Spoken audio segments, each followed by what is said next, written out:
a accordé encore à cette journée, pour le privilège qu'il nous a donné de visiter l'orphelinat Carême.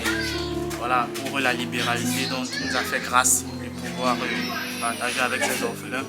Vous savez, on ne saurait parler de l'évangile sans parler du fait d'accompagner les orphelins et les veuves, car c'est un ordre du Seigneur. Et la Bible dira dans Jacques, chapitre 1, verset 26 à 27, que la religion pure et sans tache, c'est aussi de s'occuper des veuves, des orphelins, dans leur affliction. C'est ça l'évangile et c'est un ordre du Seigneur. C'est pourquoi nous sommes dans la joie vraiment d'accomplir cet ordre de notre Père.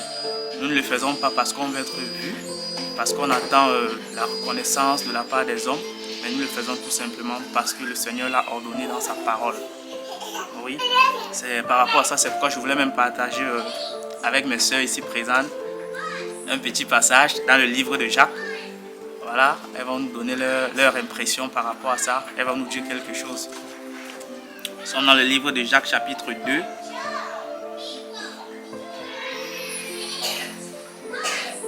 À partir du verset 14. Voilà, ce n'est que la parole. On essaye de faire la volonté de notre Maître, Jésus-Christ de Nazareth, Yeshua HaMashiach. Parce que lui-même, il allait de lieu en lieu faisant du bien. Il annonçait l'évangile. Il nourrissait les gens, il guérissait les gens. Voilà, il s'occupait des veufs, il s'occupait des orphelins.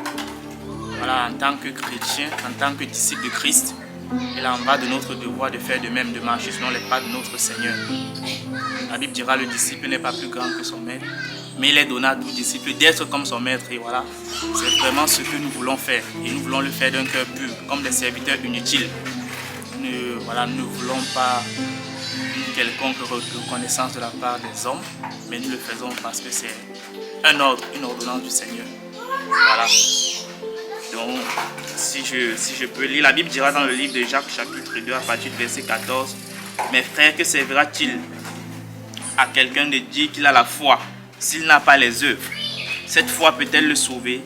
Et si un frère ou une sœur sont nus et manquent de ce qui leur est nécessaire chaque jour pour vivre, et que l'un d'entre vous leur dise, allez en paix, chauffez-vous et rassasiez-vous, et que vous ne leur donniez pas les choses nécessaires pour le corps, que leur servira cela?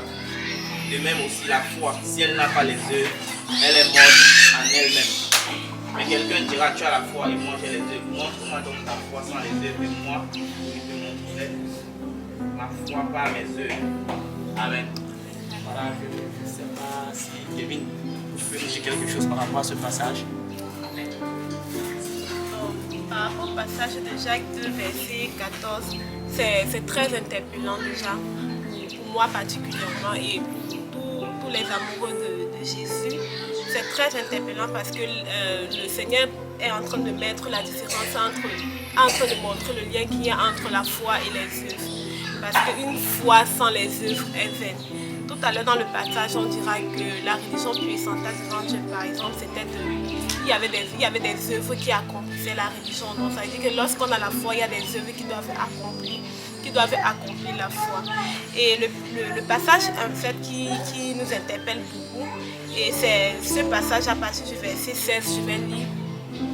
Et que l'un d'entre vous leur dise, allez en paix, chauffez-vous et rassasiez-vous, et que vous ne leur donniez pas les choses nécessaires pour le corps, que le servira cela. De même aussi, la foi, si elle n'a pas les œuvres, elle est morte en elle-même.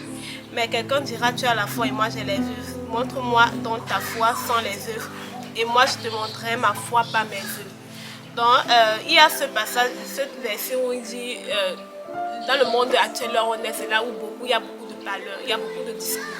Même dans le milieu chrétien, il y a beaucoup de discours. C'est bien beau de lire la parole nous recommande de faire du bien, la parole nous recommande de prendre soin des nécessiteux, la parole nous recommande de penser aux démunis qui sont à nos portes. C'est bien beau de discourir et d'avoir ce discours sur les lèvres. Mais à quoi servirait d'avoir ce discours sur les lèvres, mais si nous ne l'accomplissions pas? Parce que beaucoup, comme je disais, nous sommes dans le monde, il y a beaucoup de discours, beaucoup de personnes vont parler, savent même ce que la Bible recommande par rapport à la chrétienté, par rapport à faire du bien, par rapport à prendre soin de ceux qui en ont besoin. Mais on s'arrête juste là à la connaissance. On s'arrête juste là à la connaissance.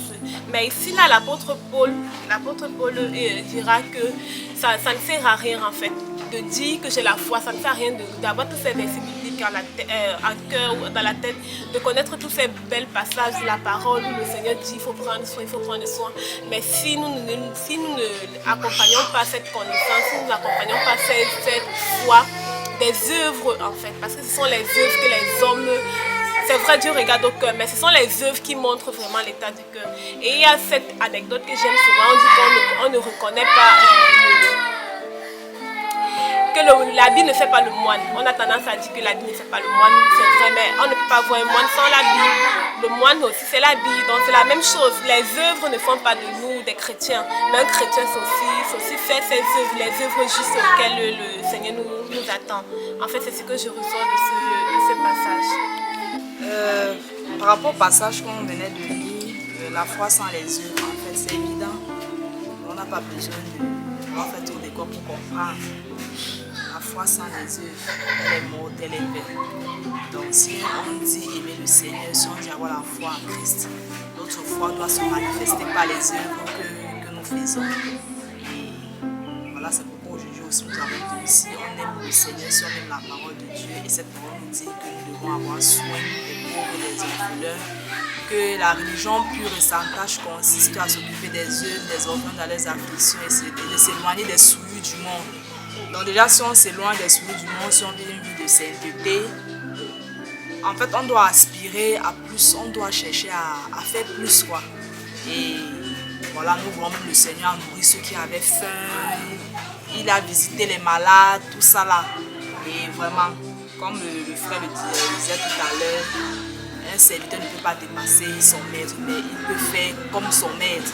Donc c'est pourquoi nous avons tenu, par la foi que nous avons en Jésus-Christ, de faire cette bonne œuvre aujourd'hui, qui était d'aller visiter cet orphelinat, et que nous croyons ne sera pas la première ni la dernière, parce que le Seigneur fera grâce, et je crois que dans tout le Cameroun, par sa grâce, peut-être qu'il sait à l'extérieur du pays aussi, on aura cette occasion, ce grand privilège, parce que c'est un privilège. Il y a même ceux qui veulent, mais ils ne parviennent pas.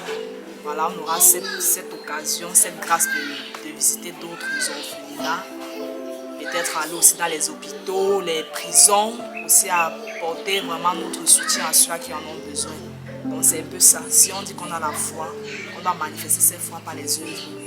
Et les œuvres, vraiment, elles sont évidentes. On a préparé des bonnes œuvres d'avance pour nous, afin que nous les pratiquions. Donc nous n'avons pas à chercher loin, tout est dans la parole. Et voilà, nous prions juste que le Seigneur nous conduise. Donc que toute la gloire revienne au Seigneur. Alors, bénis le Seigneur pour ce moment, cette exhortation, ce partage, cette édification. Et voilà, on lui rend toute la gloire pour ce qu'il a compris en ce jour, pour ce qu'il nous a permis de faire. Voilà. Merci Seigneur pour ta grâce, merci pour tout. Amen.